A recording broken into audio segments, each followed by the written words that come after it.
Is everybody in? Is everybody in?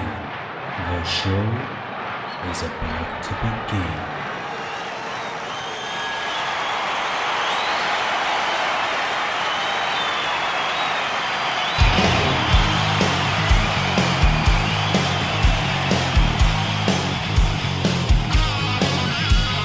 Welcome to the podcast, concerts that made us, interviews and stories, tales from the bus. We love taking you back to when it all went down. The greatest live shows and that cheering crowd sound. It's concerts that made us, concertsthatmadeus.com.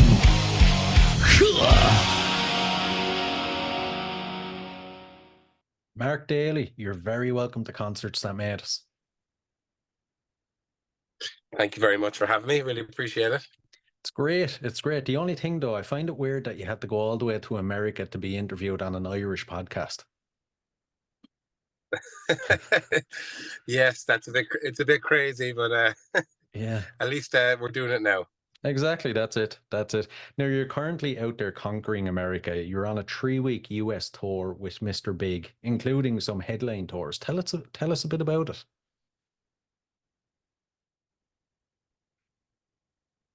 It's been amazing since the second we got off the flight. It's been all go, go, go. The shows with Mr. Big have been amazing. They couldn't be nicer to us. Great crowds. We're getting great support. And we've done a couple of headline shows already, and we've got 2 more left. And those have been overwhelmingly positive as well. Like the people showing up for those shows is just crazy. So very, very happy with how it's going so far. Oh, I could imagine. And, what do you look forward to? You've been to America a couple of times now on tour. What do you look forward to most? I really love just that our music really fits here. Like in Ireland, it is difficult to tour regularly around the country with rock music. Not to say it can't be done, but I'm just saying out here it just seems to be received really, really well. And just the performing every night out here is just the best part. It's funny you should mention that. I was going to ask you later on, how do the two scenes compare to each other? And do you feel that rock musicians get recognition in Ireland? I think some of them do, of course, but I think out here for our particular style of music, it just seems to be, it just fits. We've had the similar kind of thing when we've been in Germany. I feel like it fits really well out there. So I guess it's kind of the style of music, and it's been taken to so well here. So we're very grateful for that. Yeah, true. Now, an interesting question. What's something you've learned from being on tour with Mr. Big?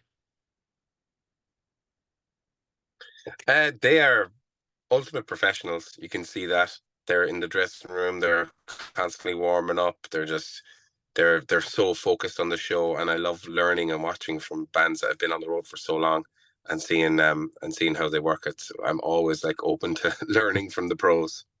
It's fascinating, I'm sure.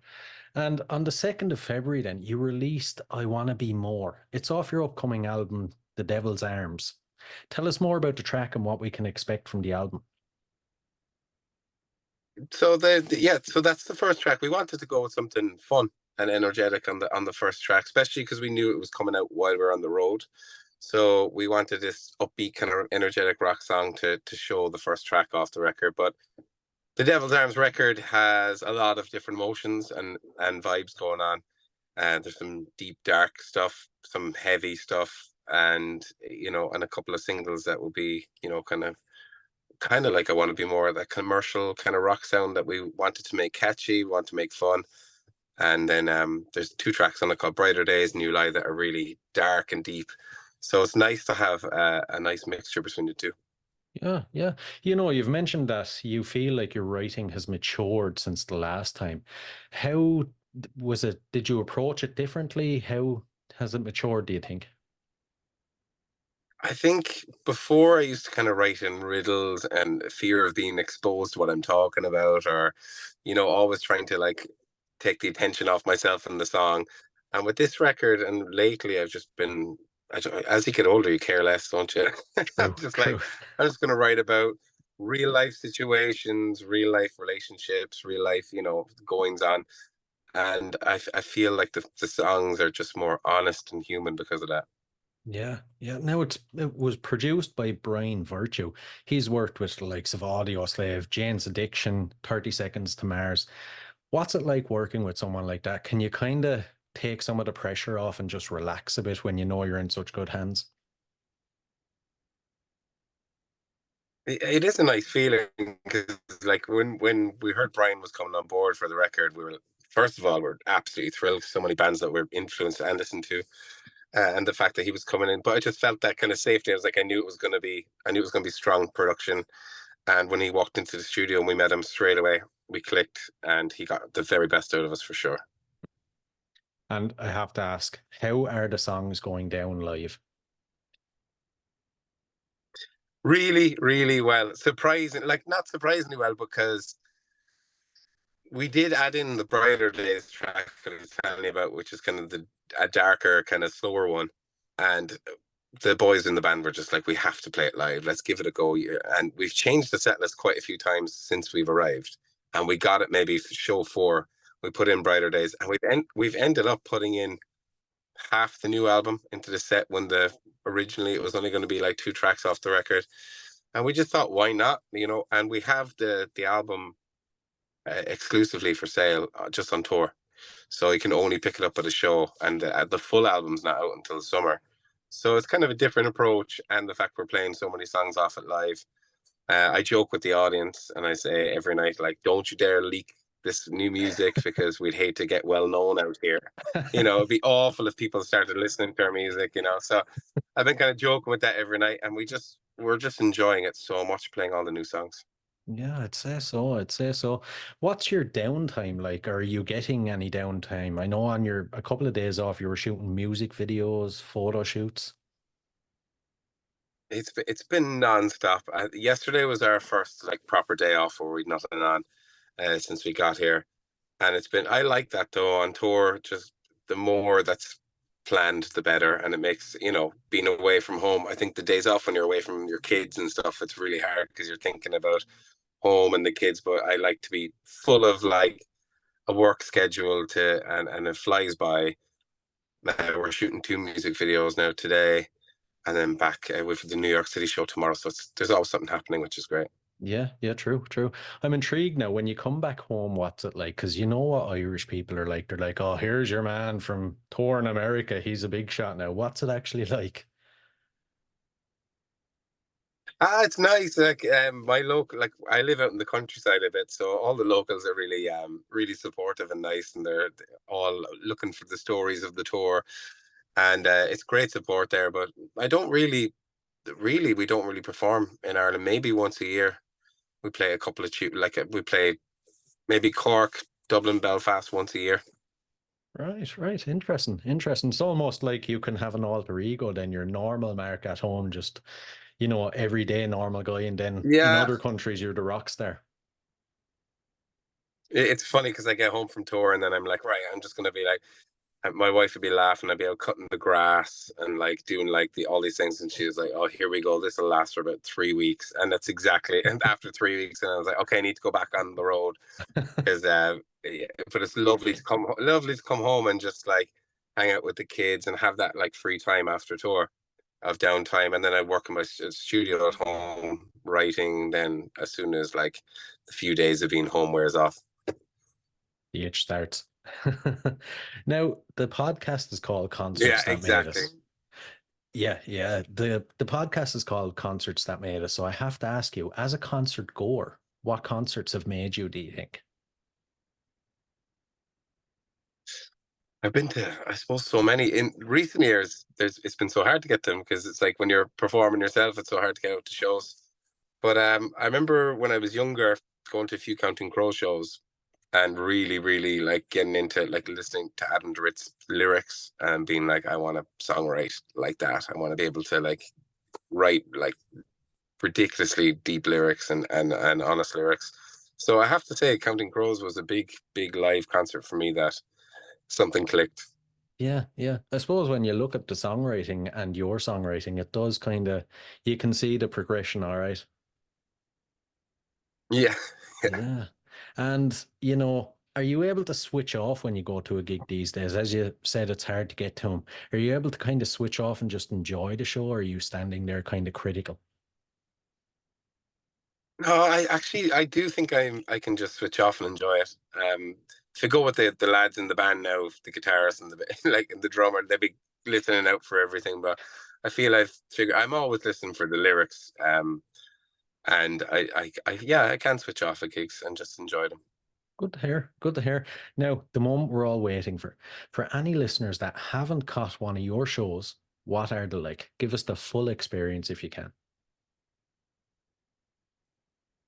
We are very reserved during the day, building up our energy, so we're all nice and calm during the day. But as soon as we go out on stage, I like to think that every one of us goes out with absolutely everything we got. We're highly energetic on stage. We move around, we get into it. We've got the boys are doing harmonies. We've got like just I feel like we've got a really good live show, and then a lot of people that watch the show are very complimentary of the energy that we put in. So I have to say, an energetic kind of raw band would be the way to describe it. Nice, nice. Sounds like a good time. Now, if you think of all the shows you've ever played in your career, is there one that sticks out as the most perfect experience you've had?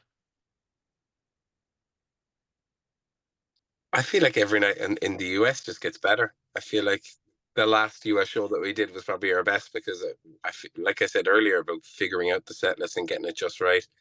With the new songs and a mixture of the old ones, I just feel like every show is, and hopefully tomorrow night in New York City will be the best one ever. Keep building on it. Yeah, yeah, exactly, exactly. If we take that question now and flip it around, is there a show that you would say is the worst experience you've had, and how did you overcome it? Not on this tour, thank God, but there has been shows in the US where like there's been sound issues or something's gone wrong during the set, and it does creep into your mind and it does affect you for a minute. But I feel like with the experience that we have now of doing so many shows on the road, that it can shake it off pretty quickly. And we talk about it in the dressing room afterwards, being like, "Oh, that was a bit tough," and then we kind of get into the next track and kind of and bring it back. So I feel like we need that to happen every now and then to just Keep you learn grounded. how to get through it. Then Yeah, yeah. yeah, exactly, exactly. And when it comes to showtime, then what's your pre-show and post-show ritual? How do you psych yourself up, and how do you wind down afterwards? Both with whiskey. We'd we'd have a little shot in the dressing room, and we'd all tell each other, let's go out and absolutely smash this gig.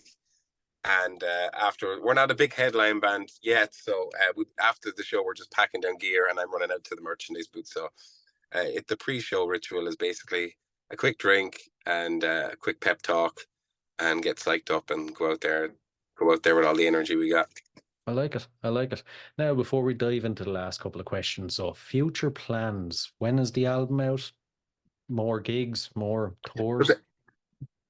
Yes, we're working on a couple of more tours for the US this year, possibly some shows in Ireland as well. And we usually do a couple of shows in Germany. So that's all in the works right now. And we have a bunch of music videos coming. We've shot 3 since we got here. Oh, man. And the record will be out in June, July. So there'll be a single from the record every 4 weeks. So we're drip feeding the release like a waterfall release.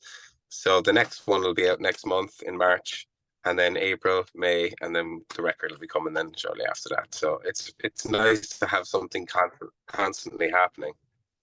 Exactly, exactly. You have to let me know when them Irish dates are happening. I will be straight there. Nice one, that'd be class. I love it. Yeah, definitely, definitely. Now, the last couple ones. There are a couple of random odd questions, but I'm intrigued to see your answers. The first one, what Okay. what are you currently obsessed with? Musically or just in general? In general. It's got to be music. Just constantly listening to new bands.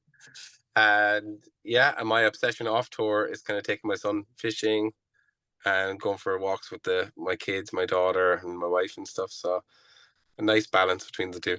Exactly. I like it. I like it. The next one. If you could see any performer from history in concert for one night only, who would it be? I think Pink Floyd. Ah, That's nice. today's answer. The first band that comes into. I would love to see them in their prime at a show and just be jaw on the floor. Yeah, be unreal. Unreal. Yeah. If you could collaborate with any musician from history, who would it be and what sort of song would you write? Weirdly enough, one of my favorite artists in the world, bands in the world, is Blue October from Texas in the US. And I did a songwriting retreat with them in August or September last year, and ended up kind of hitting it off with them. And the end result is that we're going to be collaborating on a song this year. Oh So man, it's actually making a dream come true, because that would have been my answer last year, and then this year we're actually collaborating, which is crazy. just goes to show dreams can come true. So Absolutely, it's been kind of like that for the last year or two. Everything's that's happened. Even shooting the videos today, it just feels like so much positive things are happening, and it's good to stop and realize it, because it goes so fast that you're just like going through the motions. But even today, now I just took a second when we're shooting the video to be very grateful that we're here and making it happen. definitely, definitely. And the final one. So, what's your go-to album? Go-to album. I obsess over records and then move on from it. I listen to every time I get into the car, I put on a particular record, and then after a while I'd move on to another one. But I'm back to Pink Floyd. I think over since I started playing music, Dark Side of the Moon record, it's just like driving back from a late night gig and you put that on the car. It's just like amazing. Yeah, definitely. Couldn't agree more. Mark, listen, it has been an absolute blast. Best of luck with the rest of the tour. Thank you very much. I really appreciate you having me on, and looking forward to meeting you in Ireland. Definitely.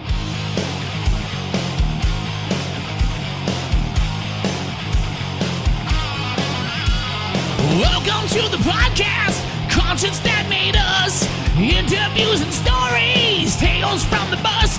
We love taking you back to when it all went down. The greatest live shows and that cheering crowd sound. It's concerts that made us, concerts that made us.com.